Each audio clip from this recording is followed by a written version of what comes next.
Grazie.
¿Qué tal, amigos de ISN Network? Le damos la bienvenida a este su programa especial ISN Azul Crema, en el cual, como podemos ver, pues hay casa llena. El día de hoy pues me acompaña el buen Germán, el buen Alejandro Zúñiga, alias El Garadato, para entrevistar pues a un jugador que pudo tener el placer, el gusto de disfrutar lo que para muchos es la época más dorada del Club América, un jugador 4 veces campeón con el Club América de Liga, también pudo ganar una con CONCACAF. Ahorita vamos a darle más vuelo a todo lo que pudo hacer en el club, el buen Roberto El Charal Alderete. Muchísimas gracias, Roberto, por estar aquí el día de hoy con nosotros. Es un gusto y un placer, la verdad, contar con un jugador, pues así que como tú en el programa.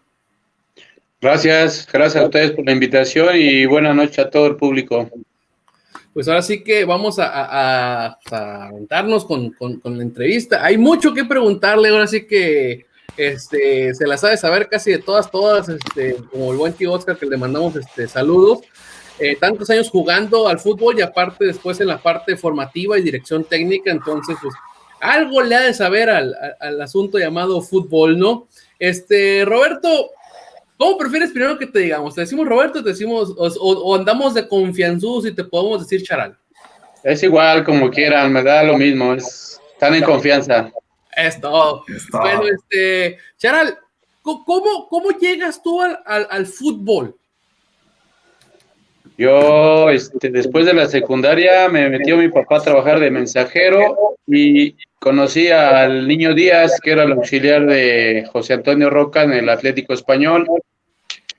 Entonces le pedí una oportunidad y estuve ahí a prueba como 3-4 meses con el señor Roberto Rodríguez, el famoso Monito Rodríguez, y el cual me invitó a irme a probar a la América, porque ellos ya después del premundial se iban a ir al Club América, y te estoy hablando de 1976, cuando termino ahí mis pruebas de 3-4 meses con el Atlético Español, me voy a buscar al señor Roberto Rodríguez a la América y pues me da chance, nada más que me espanté porque había como 500 chavos de mi edad para probarse en la misma categoría. Gracias a Dios y pues yo creo que al talento que me dio, pasé las pruebas y me quedé ahí de entrada con el Güero Jasso y Roberto el Monito Rodríguez en las juveniles. Ahí hice mis primeros pininos 6 años a nivel amateur, juvenil especial, reserva especial y reserva profesional. Y ya en el 81 me mandaron a Cuautla, lo que era la segunda división, ahora es primera. Y después de ese año, Reynoso nos jaló a Alejandro Domínguez y al servidor para promocionarnos al primer equipo. Nos dijo que nos iba a dar una oportunidad y que si no la aprovechábamos, pues bye, ¿no? Chao. Bien. A grosso modo, así llegué. nada más y nada menos. Ahora sí que aprovechaste toda la secuencia del caminito para poder llegar al primer equipo. Ahora sí que nadie te cuenta de lo que se tiene que recorrer, ¿no? No, pues muy difícil porque cada año, cada temporada había 500 chavos que querían pertenecer a las fuerzas básicas y solo nos quedábamos 20, 18 jugadores. Y cada año había que echarle ganas porque muchos con el tiempo los daban de baja cuando llegaba alguien mejor o aflojabas o no sé si te llegabas a lastimar o alguna enfermedad, pues daba pie para que alguien más, porque siempre había jugadores buenos en todos los puestos, las diferentes categorías y entonces tú no podías aflojar porque cada año era recorte y yo me acuerdo que mi generación de 15, 20 chavos, llegamos creo que 2 a primera división en el América, ¿verdad? Porque otros se fueron para Necaxa, para León, pero muy, muy difícil en esa época. Gara. Así es, ¿no? Pues digo, Roberto, un gusto poderte saludar y poder compartir este tiempo contigo aquí en ISN Network Azul Crema. Primeramente, pues, gracias por este tiempo y platícanos un poco más. O sea, debutas en el primer equipo en el 82-83, ¿no? Llegas sí. a un equipo ya consolidado, de hecho, ese equipo super líder que pierde en semifinales ante Chivas. Pero ¿cómo fue tu paso en el primer equipo? O sea, ¿cómo fue llegar a un equipo ya consolidado, con grandes figuras, con un entrenador como era una leyenda del América, el propio Reynoso? Pues difícil por la gran calidad de equipo y de talento de jugadores que había en ese tiempo. La alineación era Celada, Vinicio, Trejo, Tena, Manso, Cristóbal, Luna, Vacas, Outes y por ahí, si mal no recuerdo, Aguirre o Batata. Y empezábamos pues a montarnos o a querernos colgar de todas esas personalidades, Domínguez, Manolo, Rodríguez, no sé, varios jugadores Carlos de los Cobos, muchos que estábamos ahí a la espera y difícil por eso, pero fácil porque jugar con ellos era muy fácil, todos talentosos, imagínate. Y por ahí, no sé, se me ha de olvidar algún nombre, pero si no estaba Luna, estaba Cobos, si no estaba Vacas, estaba Cristóbal, o sea, muchos grandes jugadores y sobre todo, bueno, que éramos un grupo muy, muy humano y muy hermanado, entonces yo creo que eso era la base que Reynoso juntó y hizo para lograr lo que se logró en esa época, creo yo. Sí, así es, definitivamente, porque se ve que el equipo, pasaron varios técnicos, ¿no? Durante ese equipo, pero se ve que la misma base fue la que se mantuvo incluso todavía hasta finales de la década, ¿no? Tú estuviste hasta el 88, te tocaron 4 títulos de liga, uno de campeón de campeones y una CONCACAF. Sí, correcto, y la verdad yo no me quería del América, pero pues la lana era la lana, entonces increíblemente yéndome a Necaxa, pude ganar un poquito más de lana, tristemente 4 años ahí, cuando me lastimo, me operan, entonces Saporiti, un entrenador argentino, me dice que no me preocupe, que me opere, que él me espera, y pues la mera verdad, a la mera hora me batió y me puso en el draft el condenado. Entonces mi último año pues ya fue en Pachuca con Benjamín Fal, pero pues esos años maravillosos de América pues nunca se van a olvidar, porque además se lograron grandes cosas que pues, hasta la fecha quedan ahí en el récord, y pues ya luego pasé a otra faceta, otra etapa de entrenador formativo, pero sí disfruté mucho los campeonatos, estuve con Reynoso, con el zurdo López, con Jorge Vieira, que eran los entrenadores que me tocaron en América. Así es. Oye, de esos tiempos, ¿no? Te tocó, como tú decías, Reynoso, luego el zurdo López, y te tocó el primer campeonato de Jorge Vieira. Sí. De los 3 técnicos, me imagino que todos aprendiste, pero ¿con cuál te llevas un recuerdo más especial? Obviamente con Reynoso porque me adoptó, me quería mucho y me dio la oportunidad de debutar en primera división, que eso pues nunca se me olvida porque debuté contra grandes estrellas como Chepe Chávez, Guillén, que estaban ahí en UDG, si mal no recuerdo, al Médico Ríos, y nada más me tocó ir a marcar al señor Guillén, que era el crack de la UDG en ese tiempo. Obviamente él ya iba de salida, pero talento le sobraba al condenado. Entonces, ese debut de primera edición, pues no, nunca se te puede olvidar. Así es. Germán.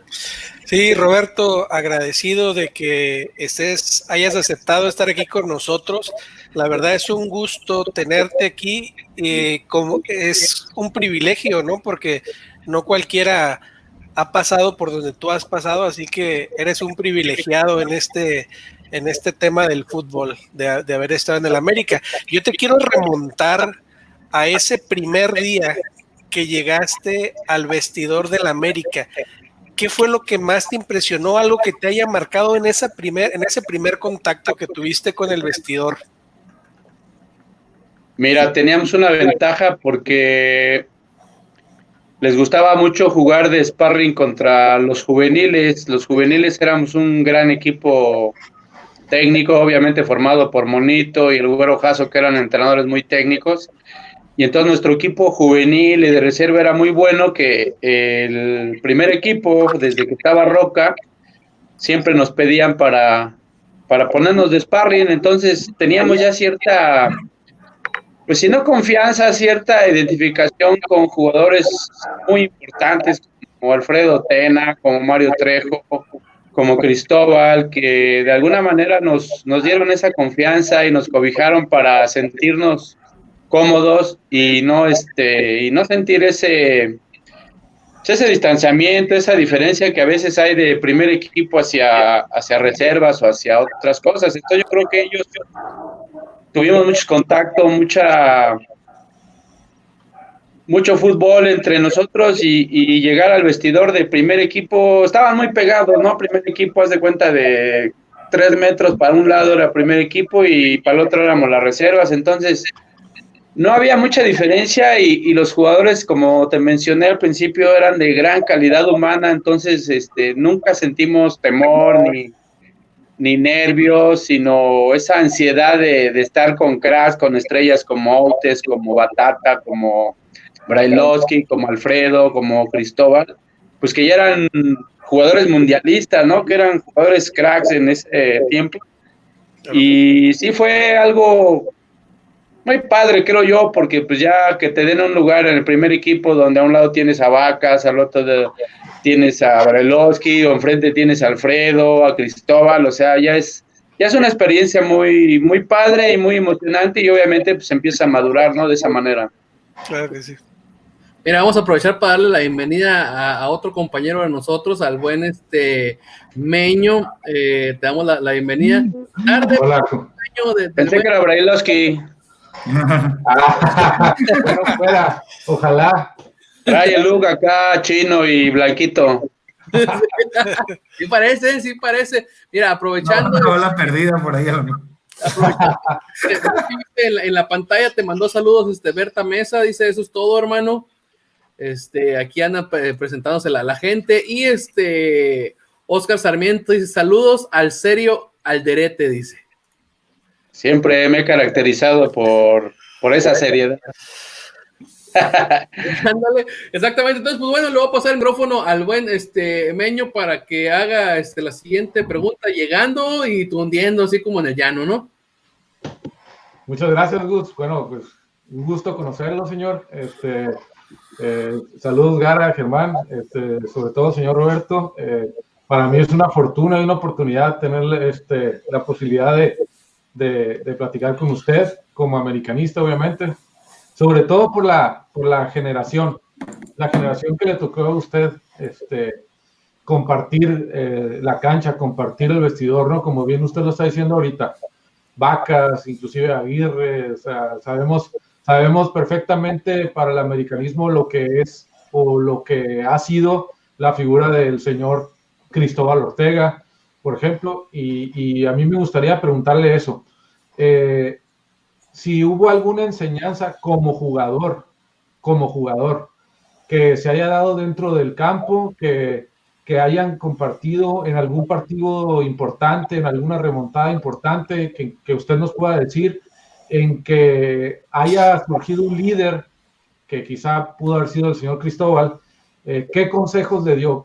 ¿Qué impacto tenía la palabra de ese señor para el vestidor de esa generación que probablemente haya sido la mejor década del americanismo en toda la historia? Fíjate que ahorita que lo mencionas, había muchos líderes y todos, creo yo, de una forma positiva. Los que no te ayudaban o te corregían o te daban consejos con palabras, yo creo que Cristóbal era un gran ejemplo a seguir, porque era un jugador que llegaba una hora antes, entrenaba a 1000 y terminaba el entrenamiento y él seguía entrenando. Y siempre nos dio, bueno, sobre todo a mí que jugué la posición de medio volante de contención que él ocupaba después de ser extremo, siempre me dio de buena manera muchos tips, muchos consejos para desarrollarme en el campo de una mejor manera. Y te digo que no solo él, porque pues yo volteaba a un lado y veía a Luna, a Cristóbal, al otro lado a Alfredo, grandes extranjeros como Lalo Vacas, Brailovsky, Batata, que era una gran persona. Todos de alguna manera, a veces hasta con palabras fuertes, te ayudaban a motivarte y a sacar ese temple, ese carácter que en ese tiempo nos inculcaban o nos enseñaban desde fuerzas básicas, de que si querías pertenecer a la América tenías que tener un carácter muy, muy, muy indomable, tenías que tener una capacidad, una paciencia, obviamente la técnica y sobre todo tener un gran espíritu de compañerismo, de equipo, porque pues yo creo que eso es lo que nos llevó a lograr campeonatos, que fueran argentinos, brasileños. La base era de mexicanos, obviamente, pero todos jalábamos para el mismo lado y entonces eso nos hizo un equipo muy fuerte en esa época. Muchas gracias. Yo voy a tocar un poquito ya, más en concreto. Mencionas que debutas en la 82-83, ¿verdad? Octubre del 82 contra la UDG. Ahí está. Ese torneo termina, digamos que no de buena manera, en el sentido de que pues, nos elimina Chivas, ¿no? Sí, haciendo 61 puntos en 38 jornadas. Fue muy triste porque todo el año estuvo muy bien, pero en las finales nos echaron los acérrimos rivales. Eso es un poquito lo que quería tocar el tema. ¿Qué significó para ustedes el hecho de tener una temporada pues, genial, excelente, pues volar en la cancha y terminar siendo eliminados por el acérrimo rival? O sea, ¿qué fue el sentimiento que se sintió con ustedes en el vestidor y el término de esa temporada? Y añadiéndole poquito para que la cuña apriete, o sea, no solamente se hicieron 61 puntos, sino que el segundo lugar de ese torneo, que fue el Atlante, hizo 47. O sea, estamos hablando de que le sacaste 14 puntos al segundo lugar. O sea, el América se llevó ese torneo, la temporada regular se llevó de calle a quien le pusieran enfrente. Esos sí eran super líderes, no como los de ahorita. Así es. Fue un sentimiento muy decepcionante, de mucha desilusión, de mucho trauma, porque pues ahí te educan que ganas el título o es fracaso en ese sentido, ¿no? Porque no era ganar partidos, no era ganar liguillas, sino ganar el campeonato. Entonces fue un gran golpe moral, anímicamente, pero si algo de lo que mencioné antes nos caracterizó en esa época es que nos enseñaron a levantarnos rápido. Fue un gran fracaso porque además pues te acostumbras, ¿no? A que vecinos, gente que le va al equipo rival, en lugar de decir, buenos días, pues, ¿cómo les fue? Que quedaron eliminados y todo ese tipo de burlas, ¿no? De la gente, pues tenías que aguantar todo el año, no era un día, no era el fin de semana, sino pues sabíamos que pues íbamos a tener que aguantar vara. Entonces yo creo que eso nos hizo más fuertes, pero sí fue un sentimiento de desilusión, de frustración y pues de mucho dolor, porque pues era el odiado rival deportivamente hablando, ¿verdad? Así es. Y mira, no solamente Fueron 61 puntos. También hay que recordar, en esa época los juegos no eran de 3 puntos, eran de 2. O sea, si lo traduces a 3 puntos, estamos hablando de que esa liga, o sea, es la liga con mayor promedio de efectividad que algún equipo haya tenido. Es el mejor equipo superlíder de la historia del fútbol mexicano. O sea, es un equipo de época. Y algo bonito a pesar de la derrota, algo bonito que te da el fútbol es que al año siguiente tuvieron la oportunidad de la revancha, ¿no? En esa mítica final del siglo. El fútbol da revanchas, eso es lo que aprendimos, que puedes perder, ganar o empatar, pero a la vuelta de la esquina tienes chance de sacarte esa, pues no era una espina, era como una daga, yo creo, algo así. Yo estaba chiquito. Mira, antes de pasar a esa mítica final, aquí Viviana Mata dice que cuente su experiencia de la campal en la semifinal contra Chivas del 83. No, eso no debe de pasar en el fútbol. Pero pasó. ¿Qué nos podrías decir tú al respecto? Pues es que en esa época yo siento que la prensa calentaba mucho o demasiado el partido con declaraciones a veces pues no falsas, sino que de algunas palabras que te hacían decir, distorsionaban todo y calentaban el partido, porque yo me acuerdo que pues después de los partidos, no sé, me acuerdo del Zuli, de Checo Lugo, del Snoopy, que estuvieron conmigo en una preselección previa al Mundial, pues éramos colegas, pues si no amigos, ¿verdad? Éramos cuates de deporte, entonces la prensa calentaba mucho los partidos y bueno, pues entendíamos que era para vender y para esto y lo otro, pero pues sí se llegó a traspolar a la cancha, que yo creo que no debería de pasar nunca, pero pues ahí queda, ¿no? La historia también fue una batalla bastante buena. Sí, efectivamente. Porque nadie se rajó, todos le entraron, ellos y nosotros. Eso es lo bueno. Y creo que, de lo negativo, sacar lo bueno, como tú dices, eso es algo que no debe pasar en el fútbol, pero creo que te hablo de la unidad del equipo, ¿no? Porque si uno se echaba para atrás, pues era porque no estaba comprometido con la causa. No es algo justificable, pero el hecho de que todos salieran, pues hablaba de que el equipo estaba comprometido, ¿no?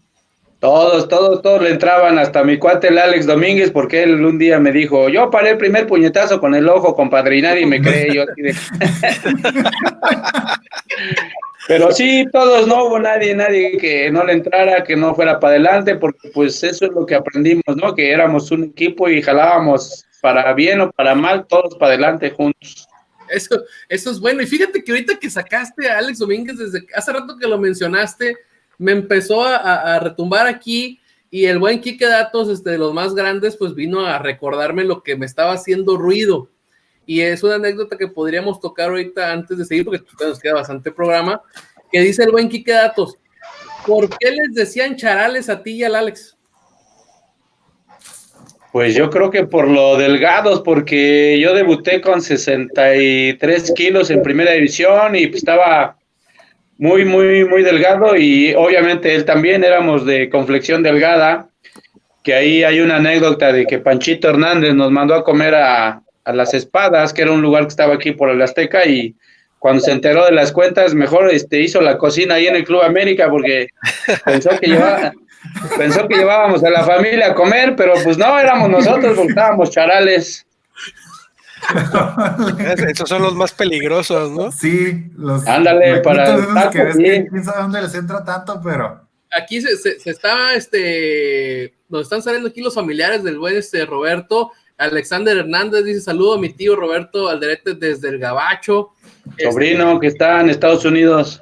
Y Viviana Mata, pues también ya salió pariente, por eso es que lo anda balconeando, dice: lo queremos, tío.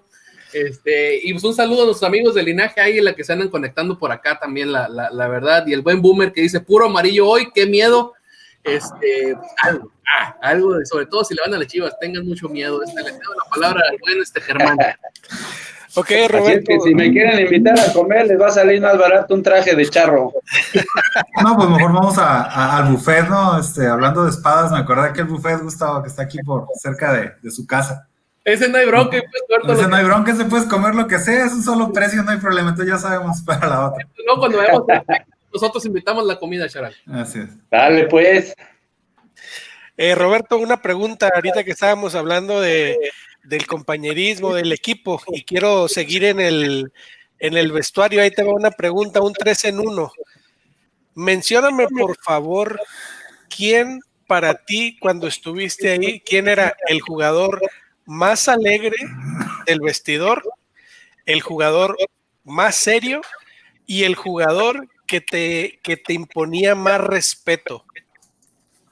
Está difícil porque todos eran traviesos, todos eran bromistas, te amarraban la ropa, los pants, te escondían tu maleta, pero al que sí puedo nombrar de seriedad y que imponía mucha disciplina y respeto era pues, al Capi Furia, porque era muy disciplinado, era muy, muy serio en ese sentido, pero toda la demás banda muy, muy, muy bromista, Luna, el Brailovsky, el Vacas, todos muy maloras porque te escondían cosas o te amarraban tu ropa y te hacían nudos. Y eran todos, no hay uno que se salve. Y el capitán Tena, aparte de ser el más serio, también podría ser el que imponía más respeto, o sea, el de más jerarquía. Yo creo que sí, porque pues, además el canijo era cinta negra, pues imagínate, no le podías decir nada, carnal. Y ahorita tampoco, ¿no? Está igual o peor, digo. Está peor todavía, se ve que está todavía más ponchado bien que trabajado. los tipos de jugador. No, pero sí era una banda muy, muy pesada, todos. Es bueno saber, ¿no? Uno se lo imagina acá afuera, pero ya ahí adentro de No, pues a veces se armaban ahí en el interescuadra los cates entre nosotros, no creas que no, ahí había mucha energía, mucha pasión. Y sobre todo con un equipo tan competitivo, ¿no? Suele pasar ese tipo de fricciones cuando el equipo es tan competitivo. Pues sí, porque los que estaban de titulares, como los que veníamos debutando de suplentes o de relevos, pues teníamos parecido el nivel, entonces los cates estaban parejitos de a peso ahí. Y esa es la parte interesante, o sea, que quería llegar a ese punto, porque el equipo de ese mítico América de los 80 no era un 11 titular nada más, o sea, era todo un plantel y salía uno, entraba otro y jugaban igual, y creo que eso era lo importante, o sea, era la competitividad de ese equipo lo que hacía que el que entrara dando el 110%, no podías aflojar. No, pues el que aflojaba se quedaba afuera. Yo creo que esa fue una gran labor y triunfo de Reynoso el haber reclutado no a 11, sino a 20, 22 canijos de buen nivel, y podía salir uno y entrar el otro y el equipo estaba igual. No cambiaba mucho. Lo que son las cosas, ¿no, Meño? No, pues señor, quizá a ver. Háblale de tú, señor, nos dio chance antes de que llegara. Sí, nos dijo que no es de Roberto, Charal, ¿Cómo que señor? Que nos da chance, ¿no? Y hay confianza y todo, pero usted sabe lo que es el americanismo y tener un ícono así enfrente, ¿no? Entonces, y él también lo sabe perfectamente, así que, bueno, ahí va la pregunta. Me gustaría saber, ya comentó ahorita para usted quién era líder, quién era muy serio ahí en la cancha. Y retomando un poquito mi pregunta anterior, quizá no fue muy específica. ¿Cuál fue el mejor consejo que le dieron a usted en algún partido y que a la fecha lo recuerde? Qué tanta razón tenía tal persona, qué tanta razón tenía, y que lo lleve en su vida como lo llevó en la cancha. ¿Quién se lo dijo y qué consejo fue? Y en su caso, si fue en un partido trascendental, ¿en qué juego fue? Pues de lo que yo me acuerde de los entrenadores o jugadores que mejor me orientaron, creo que fue quizás Alfredo, porque él me animaba cuando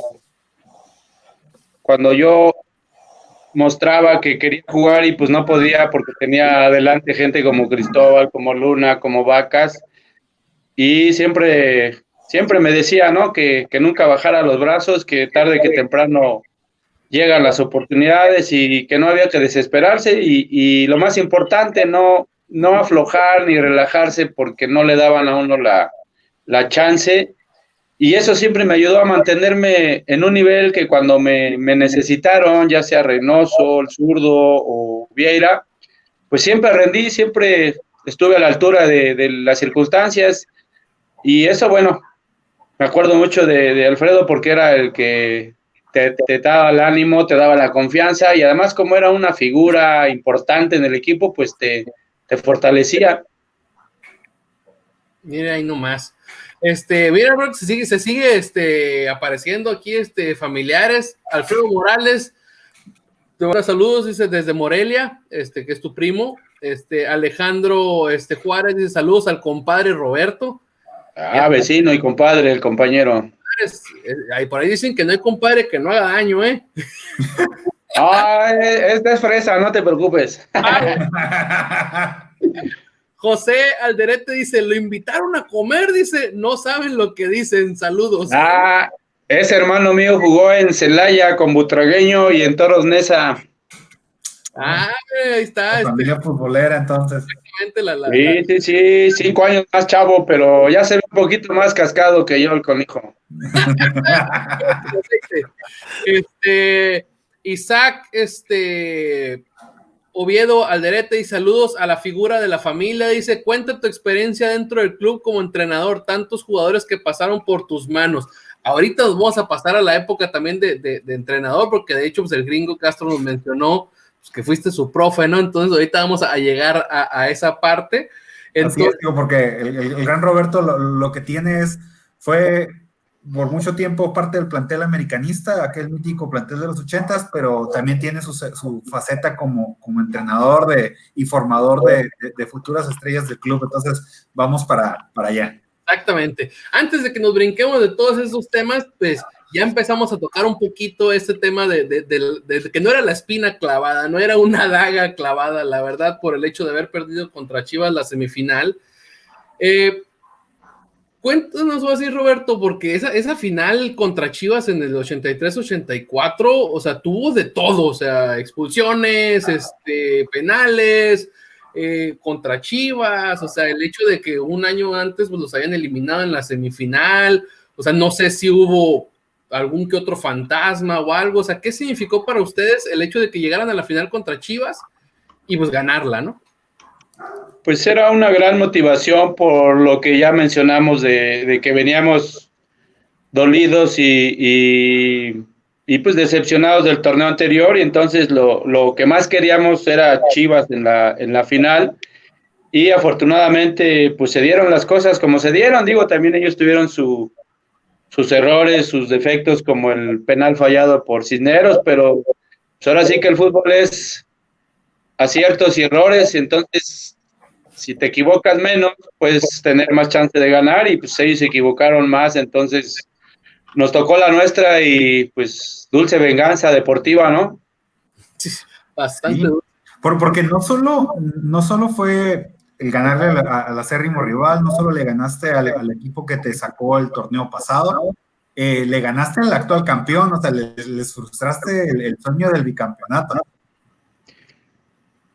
Pues era una revancha muy pesada por todo lo que contenía, ¿no? Por el rival, por todo lo que significaba a nivel instituciones, ¿no? Porque pues siempre en esa época pues, éramos de los equipos más protagonistas, ¿no? Ellos, nosotros, por ahí andaba Cruz Azul, Pumas, pero siempre se dio esa rivalidad y pues, siempre va a existir, ¿no? Creo yo. Esos Pumas que ahorita en un ratito más vamos a hablar que los traían de hijos, ¿eh? Pues sí, esa época les dábamos calendario a los compañeros.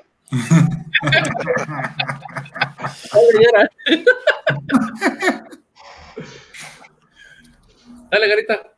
No, pues de hecho, precisamente fueron los que siguieron el año que viene y es lo que me impresiona. Ganan la final ante Chivas y agarran vuelo, porque el siguiente torneo les toca a Pumas.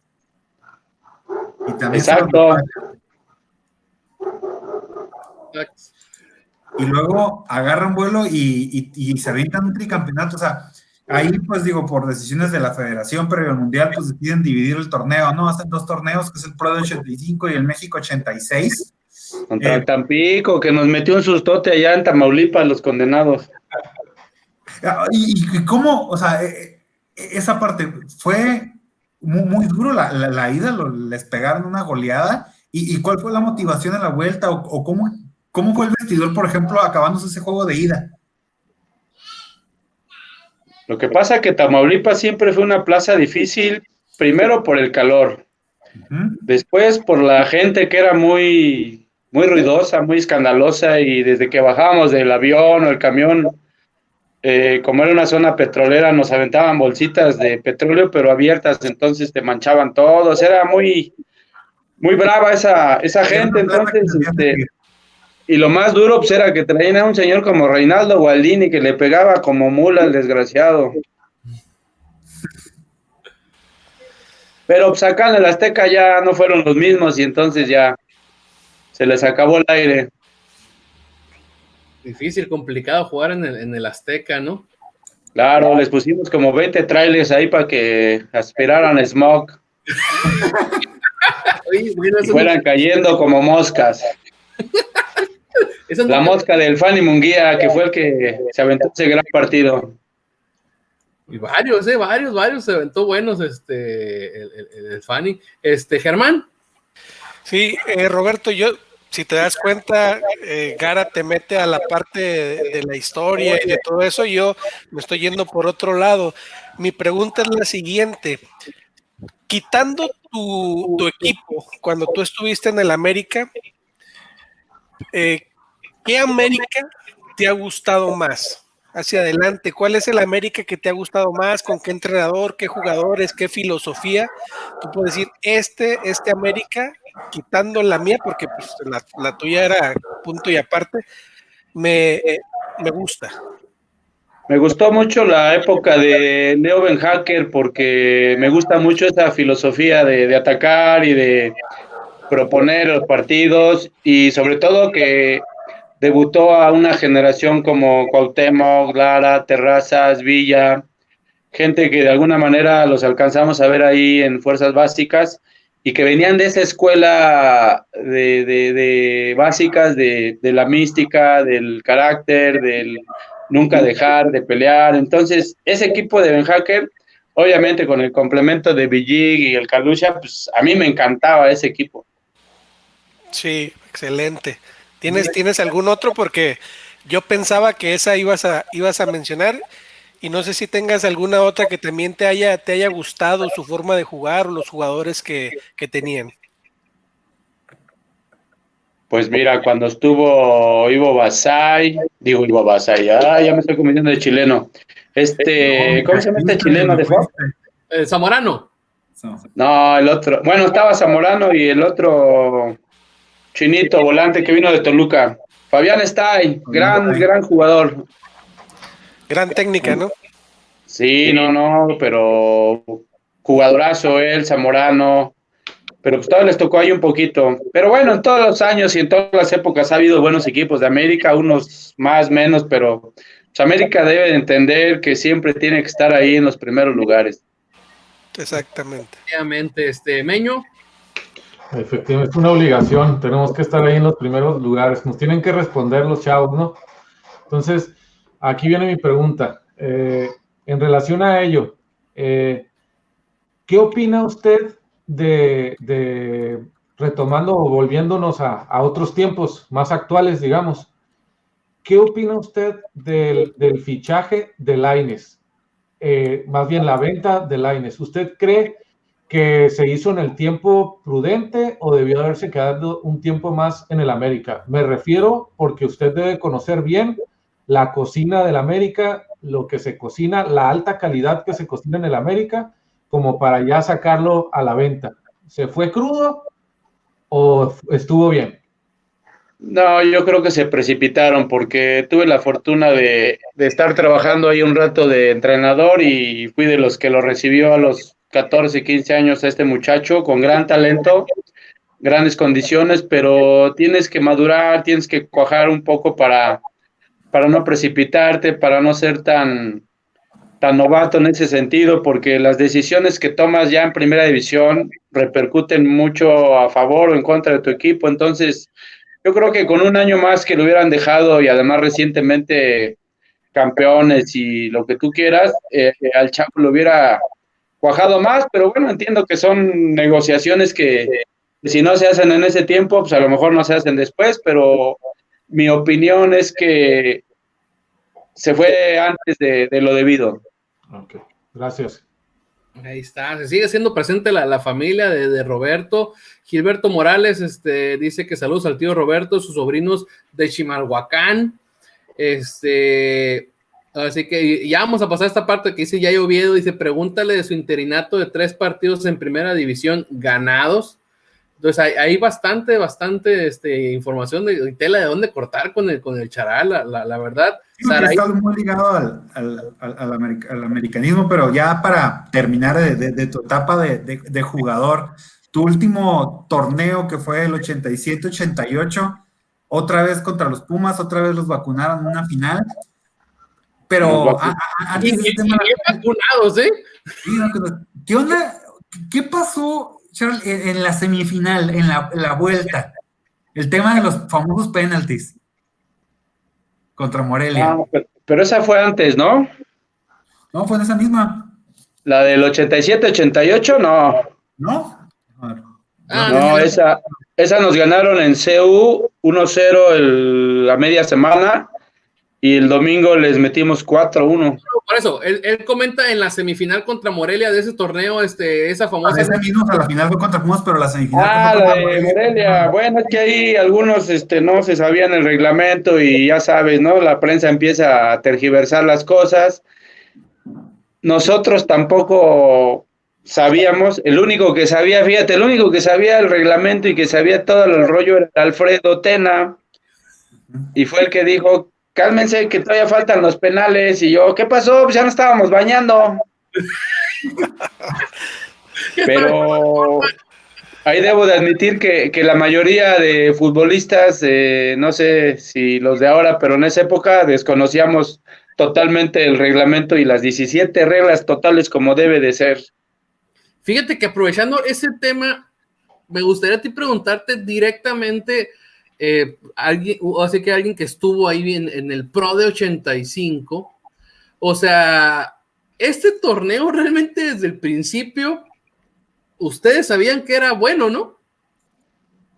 Sí, pero la mayoría de jugadores del América se había ido a la selección, se había ido Luna, Tena, Manso, Cristóbal, Cobos, Aguirre, y ese torneo prácticamente lo jugamos Munguía, Peláez, Domínguez, pura gente joven.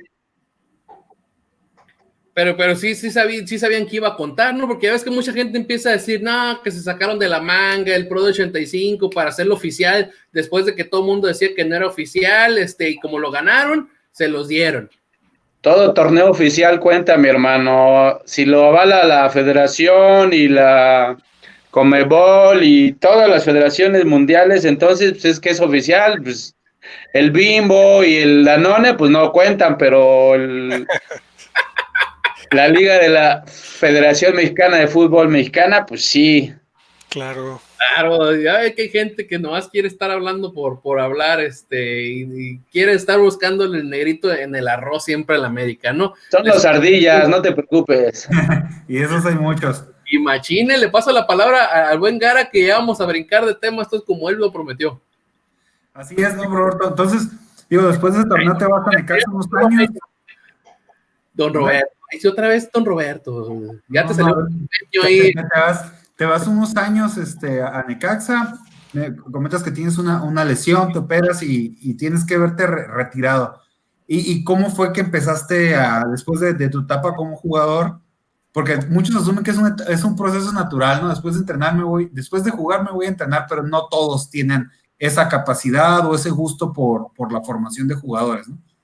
Pues yo creo que es parte de una vocación, porque formar jóvenes es muy difícil y muy distinto del entrenador profesional, porque les tienes que ir dando las bases, los tienes que estructurar, no solo de las cuestiones técnico-tácticas, físicas, sino humanas en todo sentido, ¿no? Porque yo termino mi carrera de futbolista en Pachuca y regreso a la América a pedirle a Panchito oportunidad de ser entrenador, y yo ya había estudiado mi curso cuando estaba de jugador en Necaxa, pero aún así pues me pusieron a estudiar otra vez y me ponen de auxiliar con Mario Trejo, que era el entrenador de la reserva profesional, y ahí estoy con él como 6 meses o 8, y ya después me dan mi primer equipo juvenil de chavitos de 12 años, que en esa época, los 80, eran Edmundo Ríos,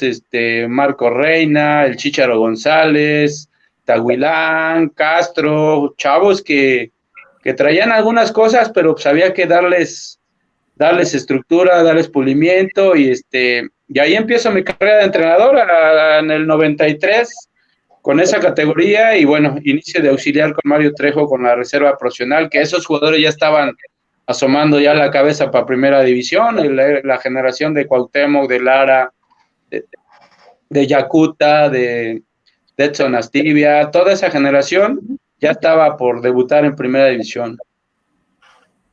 Mira, vamos a aprovechar para mandarles. Aquí nos están pidiendo, ya Oviedo dice que salude a su sobrino Ian, de favor. A todos los parientes que están apoyando y están viendo, les mando un abrazo muy caluroso, y pues ahorita no he podido ni visitarlo, ni recibir visitas, pero en cuanto acabe todo esto, pues por acá vamos a armar el asadito. Ay, papá. ¿Mi Germán? Sí, bueno, a ver si esta no te mete en poquitos problemas, Roberto, pero ¿qué te parece si armamos un podio? Así, un primero y segundo, tercero, o tres personajes, 3 de esos jugadores que hayas debutado o que los hayas formado y a lo mejor no los pudiste debutar tú, pero que hayan logrado crecer o ser más reconocidos para esta gente que nos mira y que está escuchando, que a lo mejor son más jóvenes, y que tú les digas, bueno, yo formé o debuté a tal persona y llegó hasta tal lugar. Tres personajes, 3 jugadores, ¿qué te parece? Pues de los que yo siento que trabajé más, porque inclusive lo estuve en primera A, de los que debutaron está el Chícharo González, Tahuilán, Castro, Edmundo Ríos, Carlos Sánchez Laureano, que era un extremo muy bueno, que después se fue a Atlante, si mal no recuerdo. Y digo, trabajé un poquito ahí con Mario, con la generación del tema, pero de los que yo trabajé y que pulí, y que está el Alvin también todavía, los Mosqueda, o sea, una generación que la trabajé como 4 o 5 años ahí en Fuerzas Básicas. Creo que ya me pasé de los 3, ¿verdad? Sí, no, pero sí, bastantes jugadores reconocidos que se solidificaron aquí en la liga, y gracias a la formación que les diste. Qué excelente. Ay, me faltó mi amigo y compadre Fren Mesa, extremo derecho, rapidito, chaparrón. Excelente. Ahí está. Meño. Bien, vamos a ver otra preguntita también de un americanismo más nuevo, como dice Germán. Ya hay diferentes generaciones, todo cambia, el mundo cambia, el americanismo es diferente, ya no es el mismo que era antes. Quisiera saber su opinión al respecto, sobre todo de la afición americanista que hay en la actualidad. ¿Por qué? Porque inclusive en lo personal lo viví que en la final pasada contra Monterrey que tuvimos el desafortunado de perder en Azteca, sentí que ya no es la misma pasión ciega o no ciega, pero fiel, que tiende a darse la voltereta y abandonar el equipo en momentos difíciles. ¿Qué opina usted del cambio generacional del aficionado americanista? ¿Sigue siendo lo mismo? ¿Se ha perdido fidelidad al equipo? ¿O qué es lo que opina usted respecto a la gente americanista en la actualidad? Yo creo que ha cambiado por todo lo que se ha ido pues modificando el mundo. Hoy es más cibernético, hoy hay más redes, hoy hay más todo. Entonces, antes no tenía la oportunidad de ver fútbol de Europa, de otros lados, de otros continentes, y hoy sí. No sé de la afición nueva, porque tiene rato que dejé de ir al estadio, pero cuando he llegado a ir al estadio veo mucha pasión, mucho cariño hacia el equipo de la gente que veo en el Estadio Azteca. Y como dices, hay algunas gentes o mucha gente que no le gusta que su equipo pierda y le da la espalda, pero pues a mí eso se me hace pues malo, porque pues los equipos deben de estar sí o sí con sus aficionados, y los aficionados tienen que estar con sus equipos, porque pues el deporte así es, ganas, pierdes y empatas, no siempre se puede ganar en esta vida todo. Entonces no le gusta a uno perder, no le gusta empatar, pero pues también los rivales, también las instituciones se han fortalecido, como Tigres, como Monterrey, como Tijuana. O sea, hay equipos ahora muy fuertes económicamente que pueden comprar buenos jugadores o a grandes costos se refuerzan, apuntalan, y el aficionado debe de entender eso, que ya no es lo de antes, porque antes eran 2, 3, 4 equipos fuertes y pues los demás le rascaban, pero hoy está más parejo el fútbol a nivel profesional. Sí, la más dura, así es. ¿Qué es más fácil, Roberto? Perdón que ya no sé si quién seguía, pero ya me metí, ¿no? ¿Qué es más fácil? ¿Formar jugadores hace unos 10 años, 15 años o ahora? ¿Qué es más fácil? Pues yo creo que siempre va a ser difícil, porque más allá de darles pulimiento técnico, táctico, tienes que convencer al ser humano de que tiene capacidad, de que puede, y obviamente lo tienes que mejorar en todos los sentidos, porque si no, no va a ser un producto bien acabado para Primera División. Yo veo hoy en día que todos los equipos trabajan a nivel básicas, Pachuca, Querétaro, Puebla, el equipo que tú me digas de la Primera División, todos tienen buenos entrenadores, actualizan a su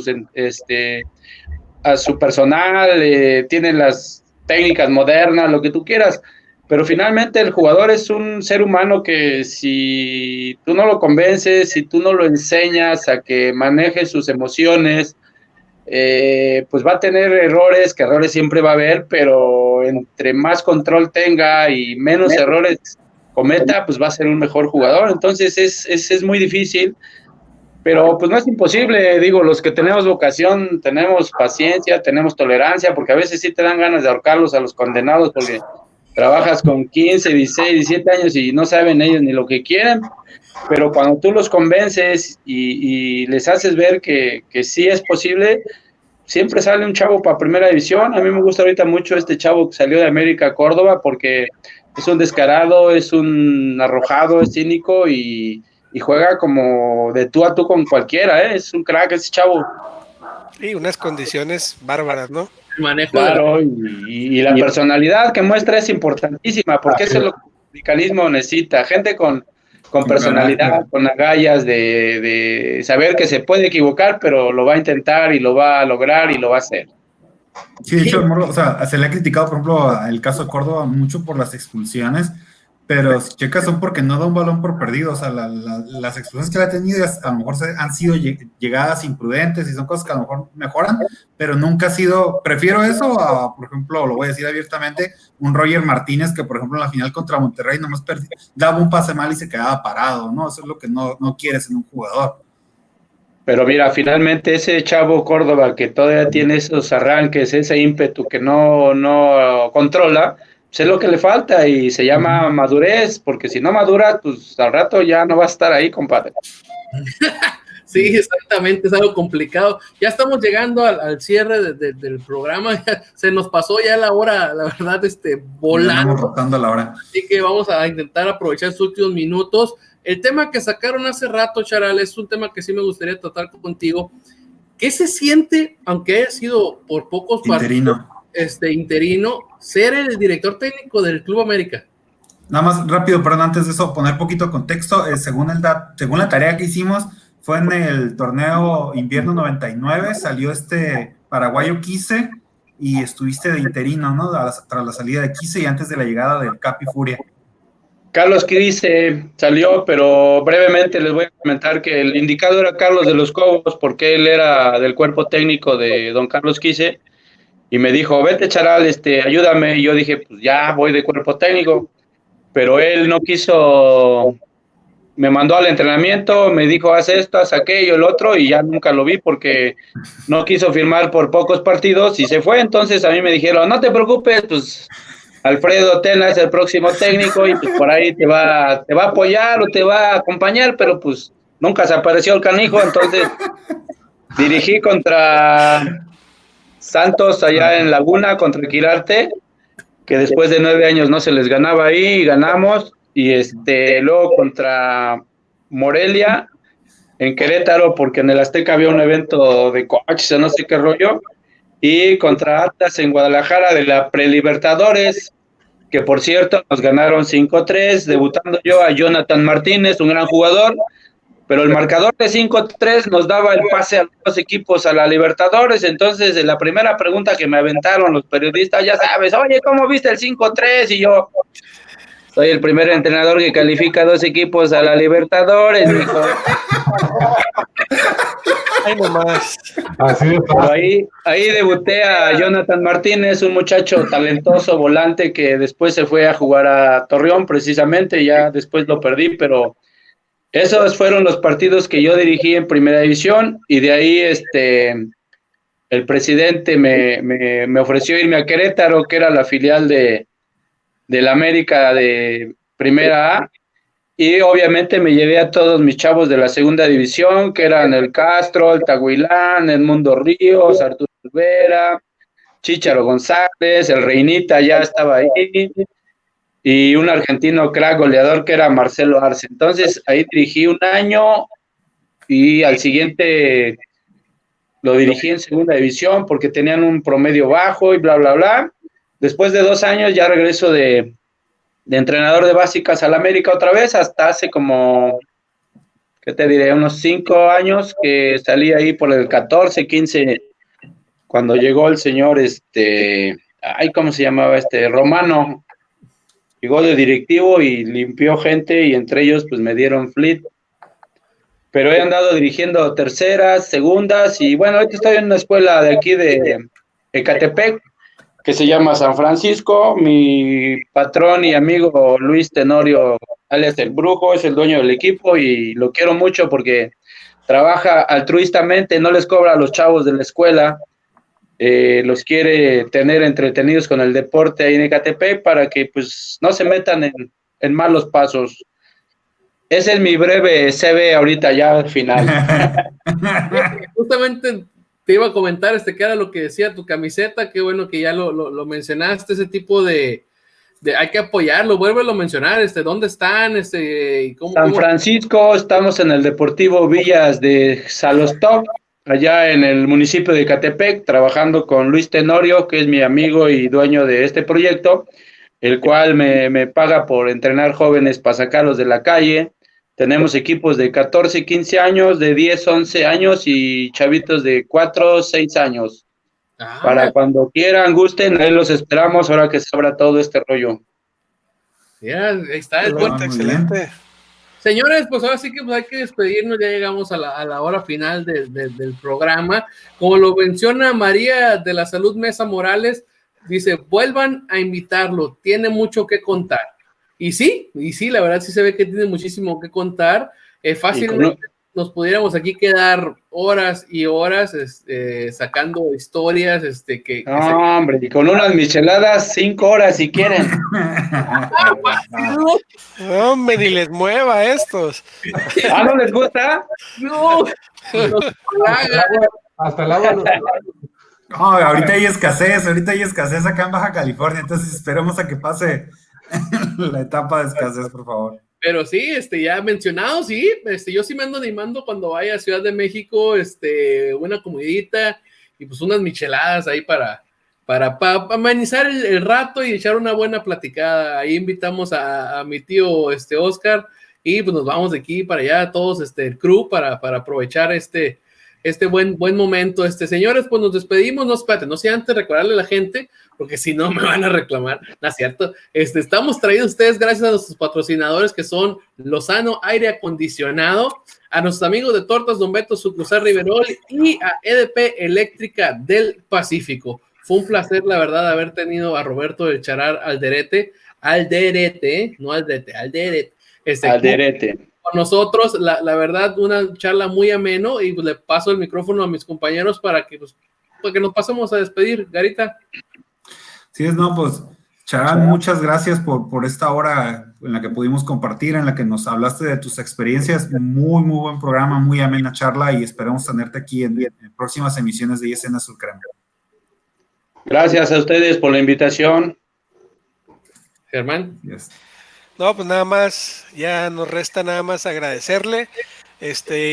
Probablemente nos faltaron muchas preguntas, probablemente nos faltaron muchas anécdotas que contar, que eso también enriquece mucho el programa, pero pues esperamos contar en algún momento otra vez con tu presencia para que todas esas vivencias también las puedas compartir.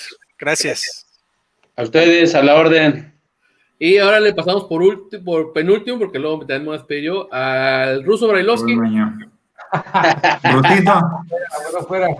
Meño Ochoa.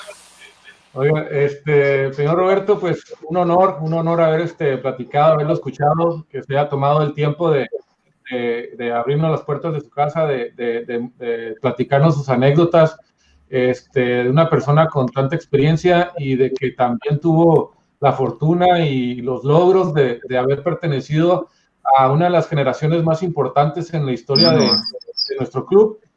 Entonces, pues darle las gracias y pues ojalá pronto volvamos a platicar con ustedes. Mire, pues ahí está bien todas las generaciones que le tocó a usted, ¿no? Formar parte de ellas, de veras que qué felicidad, qué experiencia de vida, y que platicarle a la familia y pues un honor haberlo conocido. Gracias a ustedes y un abrazo muy grande para todos. Como nos anda presumiendo, no se agacho, así la verdad, denos un pequeño tour nomás por esas fotos para ya irnos. Otro que le habla de usted, válgame. ¿Ya le hablé de usted? Me vio muy cansado el condenado. Vio muy opacas las fotos o algo, ¿no? Es la falta de luz, pero bueno, recién lo acabo de armar mi museo aquí porque mi hijo se me casó y ya se me fue el condenado, pero... Ya tiene un cuarto de sobra. Ahí andamos. Ahí está, mira, el pequeño, así que el museo de Roberto Alderete. Muchísimas gracias, Roberto, de una vez más. Me uno a lo que mencionaron todos mis compañeros, una excelente charla. Así nos gusta a nosotros llevar las entrevistas en forma de charla para que no sea tan aburrido el asunto, sacar un poquito de risas.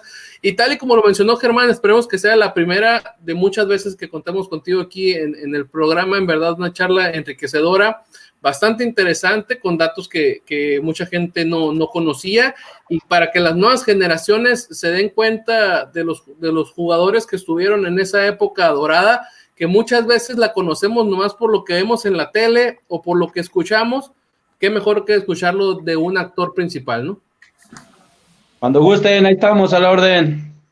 Perfecto, pues bueno, pues nos despedimos. Recuerden, ISN Azul Crema todos los miércoles a las 9 horario de Ciudad de México, 7 horas del Pacífico. Ese es el horario de ISN Azul Crema. ISN Network regulares, lunes, martes y jueves, 7:30 de la noche hora del Pacífico, 9:30 hora de la Ciudad de México.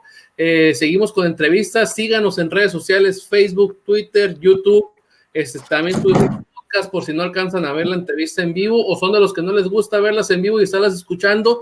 Tenemos muchas opciones, así que síganos en redes sociales. Y pues, ¿soltamos la bomba de la siguiente semana o todavía no? Soltamos la bomba de la siguiente semana. Pues justamente uno de los nombres que mencionó Roberto Alderete es José Antonio el Gringo Castro.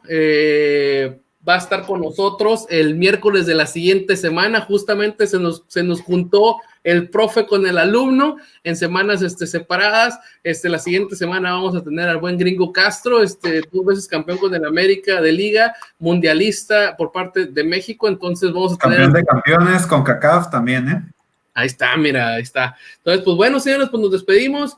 Fue un gusto haber estado con ustedes el día de hoy. Mi nombre es Gustavo Salazar. Y esto fue ISN Azul Crema, señores. Adiós, vámonos.